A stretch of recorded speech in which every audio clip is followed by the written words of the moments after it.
سورۃ الاخلاص قرآن حکیم کی عظیم ترین سورت، جس کو حضور نے فرمایا ثلث قرآن، تہائی قرآن کی مساوی ہے۔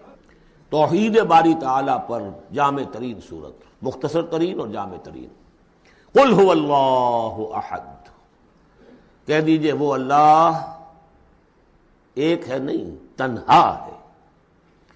ایک کے لیے لفظ واحد ہے، واحد سے تو اثنان ثلاثہ شروع ہو جاتی ہے، اکیلا، دی موسٹ یونیک پرسن۔ قل هو اللہ احد، تنہا ہے، اللہ الصمد، باقی تمام مخلوقات کا وہی مرجع ہے۔ صمد کہتے ہیں بڑی چٹان کو، جس کا سہارا لیتے تھے لڑنے کے وقت، کہ پیچھے چٹان اچھی ہو تاکہ پیچھے سے دشمن جو ہے حملہ نہ کر سکے۔ پھر یہی لفظ آ جاتا تھا سرداروں کے لیے کہ جن کی طرف رجوع کرتے تھے لوگ۔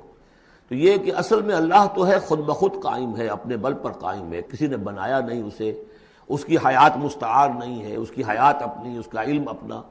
باقی جو بھی کائنات کے اندر مخلوقات ہیں وہ سب اس کی بدولت ہے۔ لا یحیطون بشیء من علمہ الا بما شاء، ان کا وجود بھی اللہ کا عطا کردہ، انہیں حیات بھی مستعار ہے، مانگی ہوئی ہے۔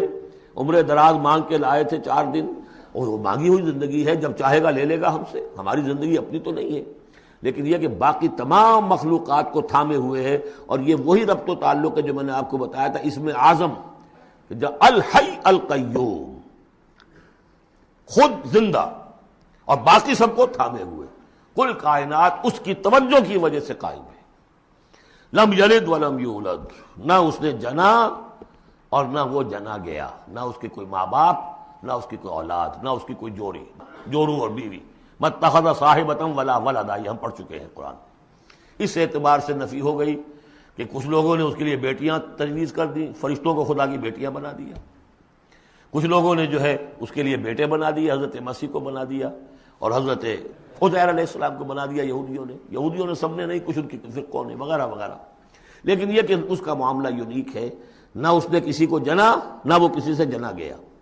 وَلَمْ يَكُنْ لَهُ كُفُوًا أَحَدٌ، اور نہیں ہے اس کا کوئی بھی، اب کفو جو کہتے ہیں برابری کا، کسی حیثیت سے اس کے برابر۔ کفو، ہم پلہ، ضد، ند، مثل، مثال، مثیل، کوئی نہیں، کوئی اس کا ہم پلہ نہیں ہے، کوئی اس کا ہم رتبہ نہیں ہے، کوئی اس کا کفو نہیں ہے۔ بارک اللہ لی ولکم فی القرآن العظیم ونفعنی وإیاکم بالآیات والذکر الحکیم۔